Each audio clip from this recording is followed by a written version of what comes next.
Guys, for the past couple of years, all everyone has been talking about is how insane the housing market has been, which is true. I mean, people have been getting into crazy bidding wars just to get a house.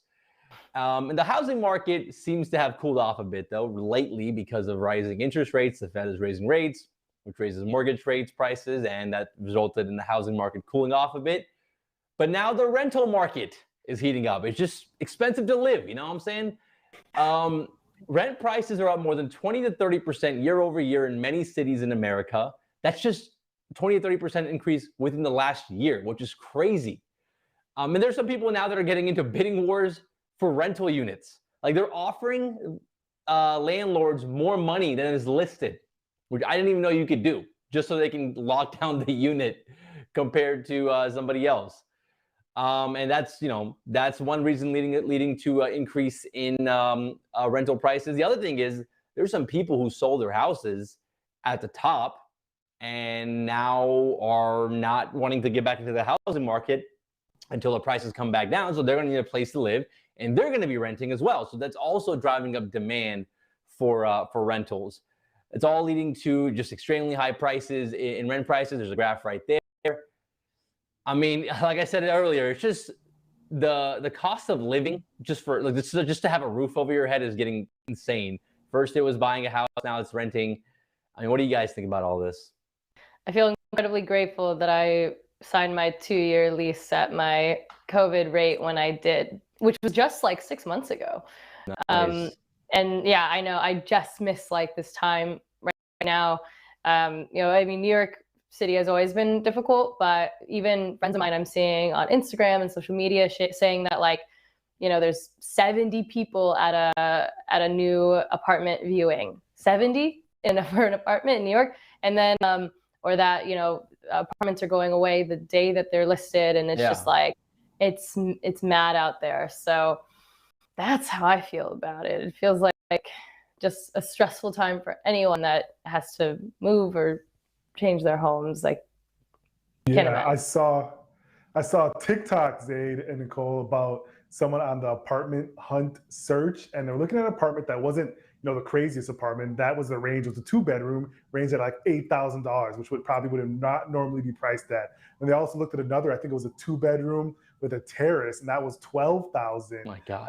So the prices are incredible right now. And I'm curious on what's driving that. If you think about now that we're raising rates, that would probably push people, away from the 30-year mortgage. Yep. And now even more renters are going to come into the market. So we'll have to see if this even increases, because we have still low supply. So we'll increase demand, prices will have to go higher than I would assume. Yeah, you make a great point. I think it comes back to supply and demand. We don't have enough supply to meet the demand for the Gen Z population that's getting into their mid-20s now, moving out of their parents' house. We still got millennials out there that are trying to move into a bigger house or bigger space because they either have a family and kids now. So we have a supply problem, and I don't know when it's going to get better. I feel for these Gen Z kids. They are having it hard between the pandemic and all of the fallout. But moving on, most consumers don't plan to purchase a streaming service that stops password sharing. So back in April, Netflix announced its plans to crack down on password sharing. And that means millions of consumers will need to rethink their streaming strategy, including myself, as the company makes it harder to share. So there's this new study from LendingTree that finds 38% of Americans use someone else's login to access a streaming service. However, if they lost access to their favorite subscription, 45% of those consumers say they wouldn't purchase the service. I found that really interesting. More than half of consumers believe that password sharing is fair to the company, and half of users are actually mooching, password mooching, that's what we're calling it. Here's a chart to show how streaming platforms are the ones that are most likely mooch, which kind of coincides with the streaming service platforms that have kind of kept their thrones throughout the year, obviously Netflix being a top one.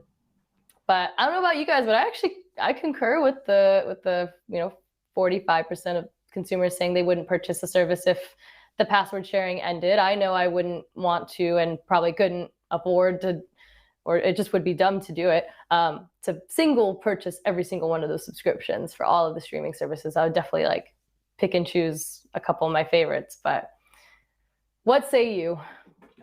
I mean, yeah, this is something that every streaming platform is going to have to deal with. Password sharing is rampant. And yeah, I mean, they just can't automatically assume. I always just find it funny. It's like, oh yeah, like we could easily have another 100 million users if people just stop password sharing. No, you wouldn't, because then not everyone would subscribe. Yeah. It's like, come on, like you're being very, very, you're not being accurate with your estimations there. I think you're right. It's going to result in some cannibalization in the industry. Some people are just going to have to pick and choose. If they do crack down on password sharing, which I think they will do, people are either going to find ways to watch the content not so legally, or they're just going to pick and choose their favorite streaming platforms. Maybe they'll be like, hey, 1 month I'm going to subscribe to Netflix and binge watch Stranger Things and my other favorite shows, and the next month I'll go to HBO and watch Euphoria and stuff. So I think we'll have like cannibalization because the switching cost is so little. You can cancel your subscription so easily. So I think that's what's going to happen next. Exactly. Yeah, the one that I got rid of, guys, was Peacock. I watched the Fresh Prince reboot. It was a good show. I think I watched most of it. Then I was like, I don't use this anymore. Got rid of it. Other than that, I've kept everything. And I share a couple. I share with people. Some people share with me. But I don't know. I think more people would bite the bullet if they actually lost their sharing privilege. They would actually bite the bullet and sign up. That's my thinking. Interesting. I mean, yeah, I think it just depends. I think there'll be a lot more. I think it'll still cannibalize some numbers of other streaming platforms. So I don't think people are just going to sign up for every single one. Like if you're sharing passwords for, Netflix, HBO Max, and things like that, you're not going to sign up for every single one of them. Or maybe you are. I don't know. I guess we'll find out, because I'm sure these guys are going to start cracking down pretty hardcore soon. We will find out. Moving on to passing and assisting, the NBA is leaping into the Web3 in a big way. So the NBA and Niantic, the makers of Pokémon Go, announced a partnership Tuesday to bring a new real-world mobile game called NBA All World. The game will be the first ever licensed by the NBA to enter the world of Web3. NBA All World is a free-to-play, officially licensed geolocation basketball game in which players can find, challenge, and compete against today's NBA players in their neighborhoods. The game will use a database of hundreds of thousands of real courts, and there'll be a king of the court style showdowns similar to the Pokemon Go gyms, where there'll be one-on-one games, contests. You'll use swipe-based commands to shoot, block, post up, and fake. The game will have additional features that are in real-life experiences involving brands like Nike. So if a player travels to a Nike store, they can outfit their avatar in new gear like jerseys, shorts, and shoes. That's pretty cool. I was one of those people, like millions of us others, that was on Pokemon Go, like looking around for Pokemons in the middle of the street. Never got hit by a car, thankfully. But this would be pretty cool. I think if you could go find someone, like challenge them, and like play a game, that's a pretty cool, experience to be able to do this in Web3 and Metaverse. What do you guys think? Hell yeah. I like that. I loved Pokemon Go. You still play? No, but I loved it when it was Summer 16, right? Exactly. Summer 16, I'm telling you.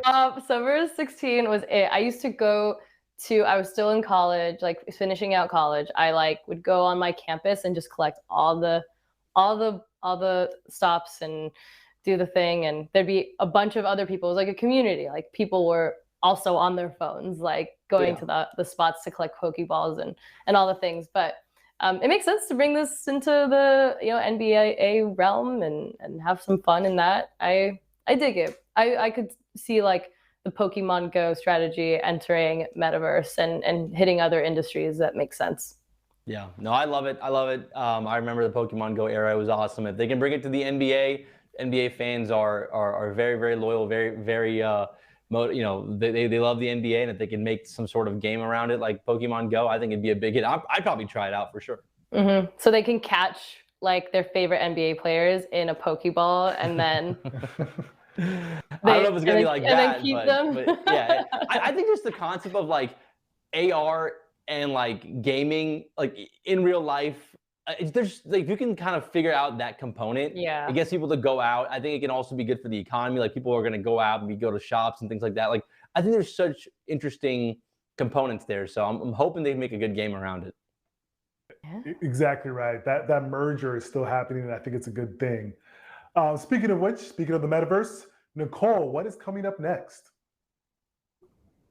The metaverse is a vast, growing space with a lot of potential of what it could turn into. Our guest is the co-founder of Zero, a new metaverse production company looking to help create a better metaverse for the future. Please welcome Krista Kim. I love that, the beta metaverse. Let's trademark That is exactly what we're right? doing. I Very love it. catchy. Well, thank you. Thank you.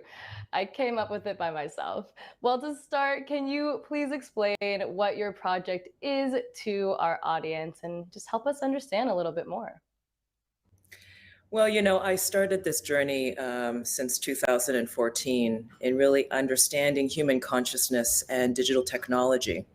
So naturally for me, when I approach, creation in the metaverse and, with my project, the Mars House, this is all about healing and meditativeness and bringing the sense of, a space that's virtual that you can congregate in with others and experience wellness together.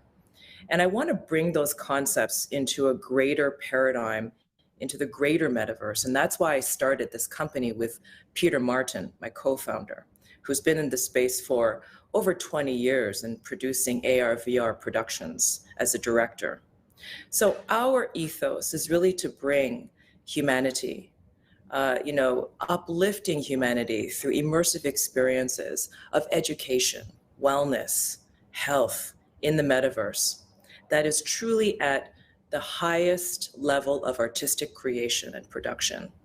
We have incredible partners, both Hollywood studios like Third Floor, who've done legendary projects like Mandalorian and Dune. And we also have incredible technology partners. So we're also at the leading edge of research and development to bring forth the best quality digital humans, the best quality metaverse environments and experiences. I love that. I love bringing humanity to something so heavily technology based. I think people don't realize that that is the case all the time. So what do you feel the metaverse can yield for humanity? I believe that the metaverse actually is the next frontier of human civilization. I believe that we're going to go there to be educated on topics that we need to know about, to receive therapy, to connect with others in a humane level, to travel the world in a sustainable way. We will go and meet the Einstein avatar, and we'll talk to him and ask him questions one-on-one about physics, and we will actually be immersed in a lesson that he conducts. We're actually competing for the attention of our younger generations with video games. So how do we educate this future generation? We have to create beautiful, immersive experiences and be at the cutting edge of storytelling to bring them in and to be compelled to educate them so that they want to learn. It makes total sense. And what are some of the things that maybe you're trying to prevent the metaverse from becoming? Because there's a lot of risk out there, and I think a lot of uncertainty. But the future can be bright. What's on your mind preventative-wise? So I believe in the power of blockchain, in really creating a more equal society, more democratic, more power to the people. Because we can finally own digital assets and therefore have some power and say in the systems that we co-create. So I really don't want the metaverse to be closed gardens. I believe that the metaverse should be open, interoperable, and decentralized. And that is the metaverse that we believe in. So we basically want to create the ability for people as a portal to enter the metaverse and know that every time they enter our portal, that they are going to have life-enhancing experiences, lessons, and also, the enhancement of human potential of their own lives in the real world. Yeah, I love that you say that because it's really about the experiences, like you said, right? And we're, dealing with a generation, Gen Z and younger, that, unless the experience is there, they don't want anything to do with it, right? And it's coupled with that human-centric experience. So talk to us about what a human-centered metaverse experience really is and looks like. So I'll tell you, one of our exciting partners is Deepak Chopra. And Deepak Chopra has so much incredible wisdom and programs that have been proven to help millions of people around the world. So why not bring that into the metaverse to make it more accessible, to make him accessible as an immortalized avatar?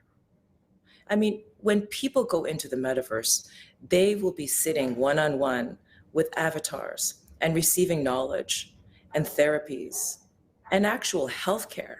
I think the future of healthcare, especially the triage, will be in the metaverse, so that we will have immediate care that is accessible by all.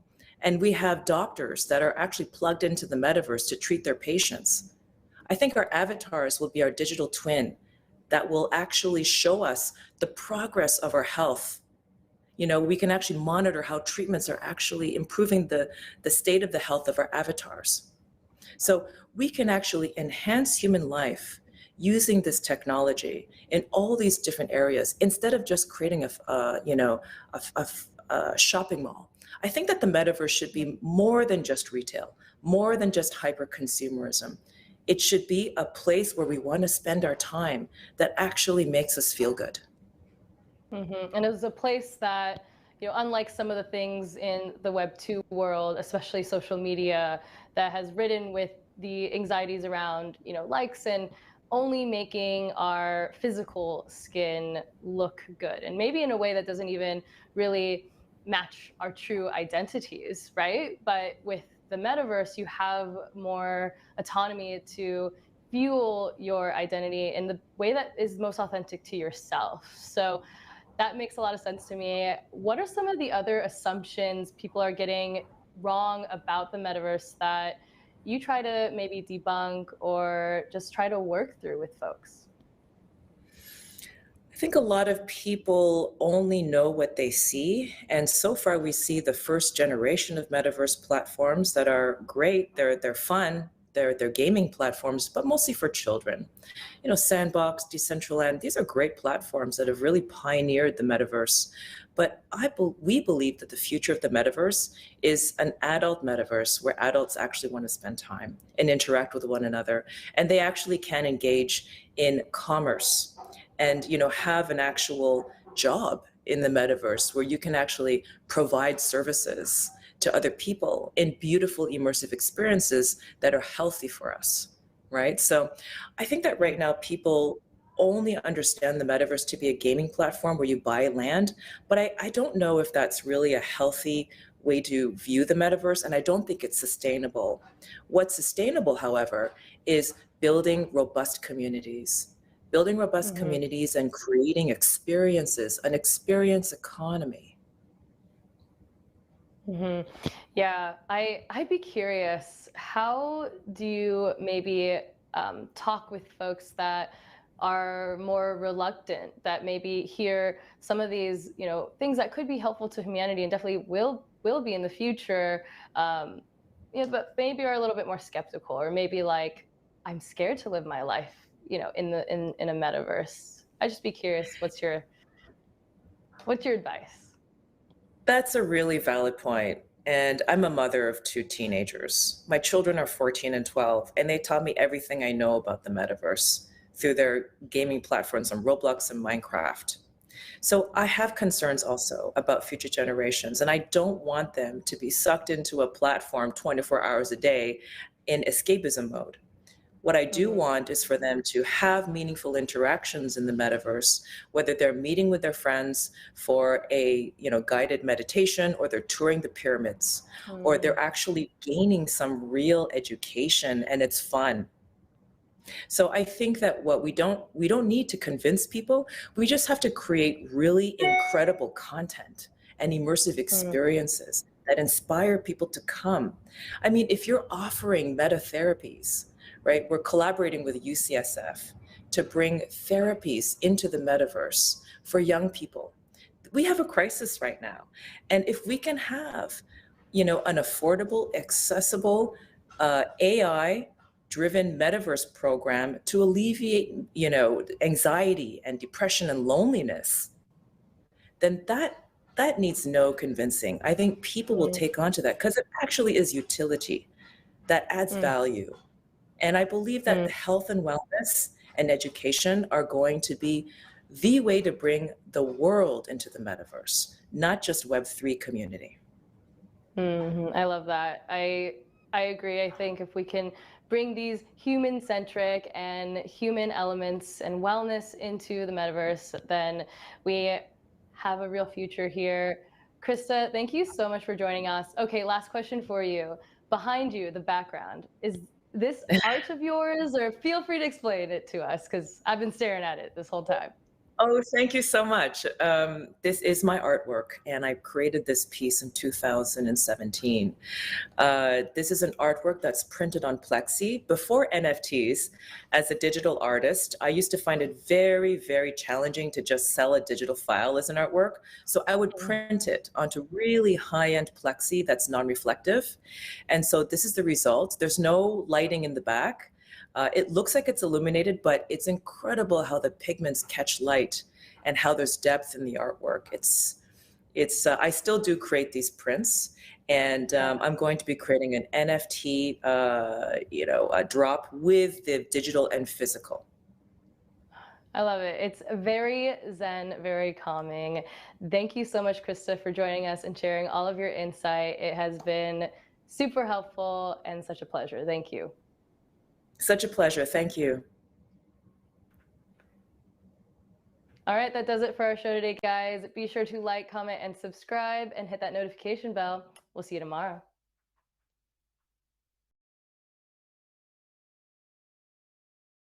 Hey, thanks for watching, everybody. Be sure to like, subscribe, hit that notification bell, and be sure to tune in tomorrow.